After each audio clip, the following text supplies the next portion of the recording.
학생 엄마하고 같이 왔어요? 참 보기 좋아요. 오늘 저는 어머님들이 많이 오실 줄 알았는데 학생들이 같이 와서 너무너무 보기가 좋은 것 같아요. 자, 아이들을 키우는 데 있어서 칭찬, 격려, 동기부여 중요하다 많이 들으셨을 거예요. 그런데 저는 아이들한테 칭찬과 동기부여를 많이 해주고 있습니다. 너무도 많이요. 근데 어머님들 또 아버님들은 가정에서 그게 아마 쉽지 않으실 거예요. 왜냐하면 저는 아이들 가르칠 때만 보기 때문에 괜찮은데 가정에서는 계속 지속되는 일상생활 속에 아이들한테 칭찬할 일이 별로 없다는 게 문제죠. 그죠? 제가 아는 어머님 중에서 그런 말씀을 하시는 거예요. 이제 아들이 이제 사춘기에 접어들었대요. 요즘에 전쟁이 선포됐대요.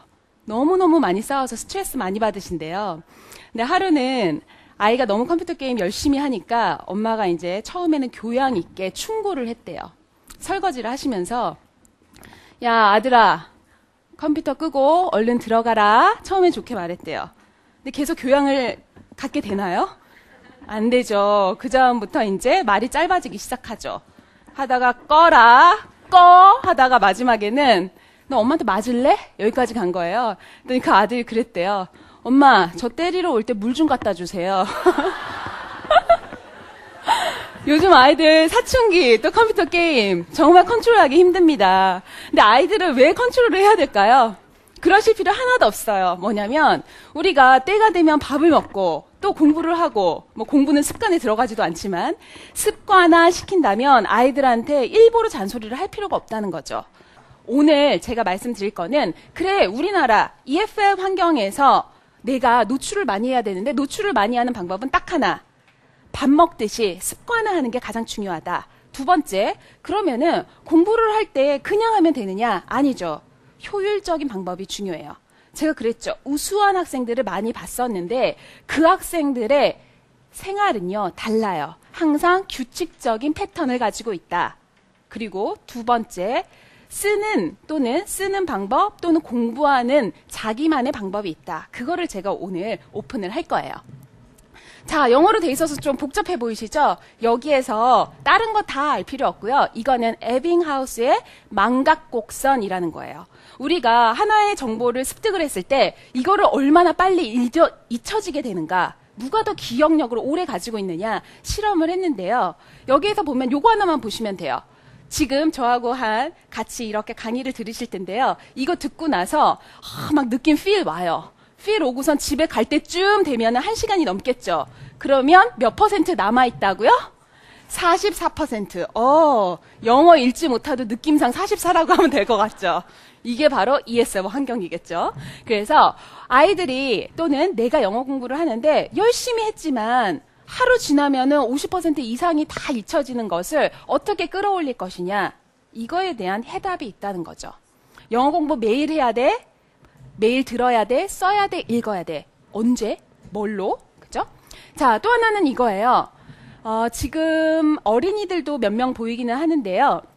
어머님들이 공부를 할 때, 아이들을 가르치실 때 고려해야 되는 게 있어요. 첫 번째, 우리의 환경, 영어를 배우는 환경이 도대체 어떠한 것이냐. 그리고 두 번째, 연령에 따라서 다르다는 거예요. 꼬마였을 때 영어를 가르치는 거 학습하는 습관, 그리고 내가 점점점 성인이 돼서 12세 이후에 공부하는 습관은 완전히 다르다는 거죠. 또 한 가지, 내가 영어를 하는데 도대체 뭐 때문에 영어를 하는지를 꼭 알고 계셔야 돼요. 목적이 굉장히 중요하다라는 거예요. 자, 그러면 아이들이 습득을 하는 나이는 12세 전후에서 그 전에는 습득을 하는데요. 학습과 습득 또 좀 헷갈리시죠? 이론하고 겸비해서 하는 거를 학습이라고 알고 계시면 되고요. 습득은 이론이고 뭐고 그냥 계속 듣고 이 상황에서 이런 거야? 이렇게 알게 되는 거를 자연스럽게 깨치게 되는 걸 습득이라고 하게 됩니다. 우리가 영어를 말하고 쓰고 생각하고 모든 걸 잘하기 위해서는 이 6가지가 다 필요해요. 그래서 우리가 골치가 찌끈찌끈 아픈 거죠. 근데 여기에서 한번 보세요. 스피킹하고 라이팅이 영어 공부 또는 영어 완성의 마지막이라고 하고 있어요. 근데 제가 오늘 중점을 둬서 말씀드릴 거는요. 영어 말하고 쓰고 하려면 어느 정도 수준이 되는데 그 사람들은 영어 공부 왜 하겠어요? 이제 우리 같은 평민들. 그쵸? 이제 영어를 해도 좀 잘 안 된다거나 지금 막 시작하려는 사람들은 가장 중요한 게 리스닝하고 리딩이에요. 그래서 이 두 가지에 대해서 제가 오늘 중점적으로 말씀을 드릴 거예요.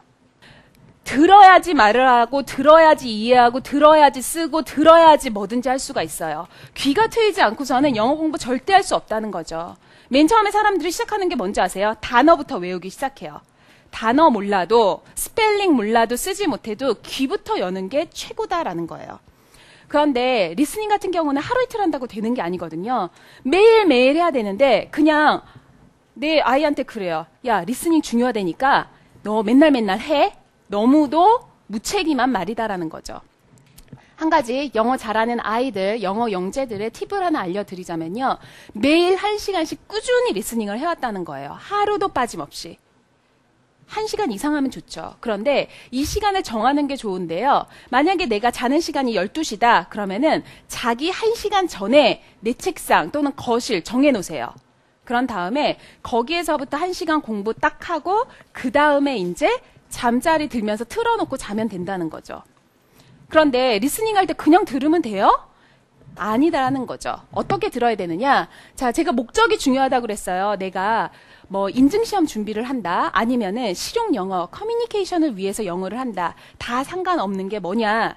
리스닝 할 때는요. 첫 번째, 문제는 먼저 풀어야 돼요. 선생님, 저 영어 아무것도 안 들리는데 그래도요? 네, 필요합니다. 왜냐하면 답을 맞추기 위해서 굉장한 집중력을 발휘를 하거든요. 그게 아무런 의미 없는 소음일지라 하더라도 들으시면 돼요.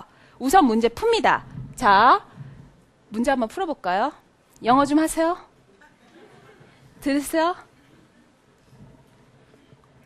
May I have your attention, please? A new facility is now available to make your visit to our concert hall more pleasant. Starting today, you will be able to watch concerts more comfortably since you will not have to carry your coats or 엄청 빨리 막 지나갔어요. 뭔 소리인지 들으셨어요? 콘서트 홀 들었고 starting today 이런 거 쓸데없는 건 다 들으셨죠? 자, 답이 뭘까요? 용기 있어요. 영어 잘하실 거예요. 답 틀렸어요. 그런 용기가 좋아요. 자, 아마 중학교 1, 2학년 정도의 수준이라면 May I have your attention please 이거는 좀 들으셨을 거예요. 근데 들린 게 아마 이거랑 비슷비슷하실 거예요. 그런데 아까 답이 5번째가 답이었거든요. 근데 정확하게는 몰라도요. 빨간색 있는 이 키워드만 들었으면은 답을 맞추실 수가 있어요. 그러면 우리 인증시험이나 또는 대학 수학 능력평가나 아니면은 내신 시험이나 약간의 감각이 있으면 맞출 수는 있다라는 거예요. 근데 우리가 이게 정확하게 들릴수록 답을 맞출 확률이 훨씬 높아지겠죠? 그리고 스피킹을 하려면 뭔가 정확하게 알아들어야겠죠? 이렇게 해도 시험용은 맞을 수 있다. 하지만 리스닝 이렇게 맨날 제가 공부하라는 거 아니에요. 문제 푸는 게 아니라 더 중요한 거는 이거라는 거죠. 자, 제 딕테이션 북이에요. 여기서 제가 두 가지 제일 핵심을 알려드릴게요. 여기를 보시면 May I 다음에 못 들을 수 있어요. 그러면 그거를 빈칸으로 놔두는 게 아니라 어떻게 해요? 그렇죠. 내 귀를 믿고 들리는 발음대로 한글로 쓰셔야 돼요. 이거 창피하실 필요 하나도 없다는 거죠. 발음이 훨씬 더 자연스럽게 잘 될 수 있어요. 문자에 얽매이기 시작하면은 엄청나게 발음이 망가지기 시작한다. 그래서 딕테이션이 최고예요. 근데 딕테이션 공부 좀 해보신 분들은 아실 거예요. 왔다 갔다 몇 번 적다 보면 1시간 후루룩 흘러버려요. 그러면 내가 이걸 해야 되나? 네, 하셔야 돼요.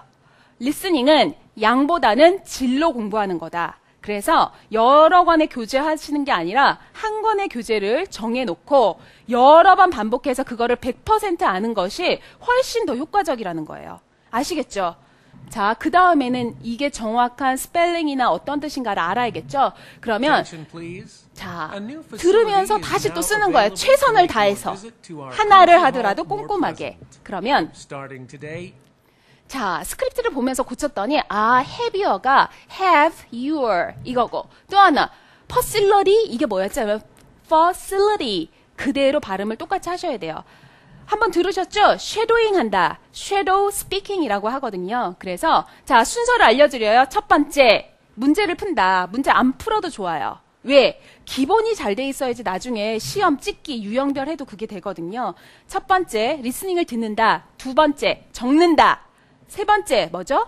스크립트를 보면서 빨간색으로 한다. 딕테이션 할 때는 연필로 꼭 하셔야 돼요. 그 다음에 다시 틀어놓고 내가 그것을 똑같이 발음을 흉내낸다. 그 다음에 그 소리를 끈 다음에 그걸 읽잖아요. 그러면 제 발음은 왜 이렇게 굴이 돼요?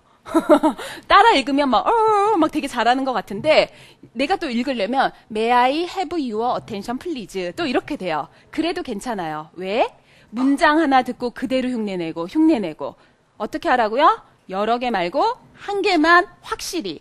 그래서 나중에는 스크립트를 안 보더라도요. 소리가 들리면은 그게 딱 이 자막처럼 따다다다 이렇게 흘러가고요. 또 하나 그분이 오시는 날이 있어요. 다 그분이 오시는데 그분이 오시면 갑자기 테이프가 늘어진 거와 같은 느린 속도를 경험하게 되세요. 처음에는 잘 안 들리면요. 뚜루루루 한 다음에 What does a woman mean? 하고서 문제가 나와버려요. 뭐야? 이러는데 나중에 계속 중복해서 듣다 보면요. 이거 테이프이 늘어졌나? 너무 많이 들어서 할 정도로 내 머릿속에 이게 확실히 들어온다는 거죠. 그래서 리스닝 이렇게 되는데요. 분명히 공부하기 싫어하는 아이들이 있어요. 제가 아이들을 10년 넘게 계속 같이 있어 보니까요. 이렇게 느낌이 와요. 필이 와요. 자, 공부가 너무 하기 싫을 때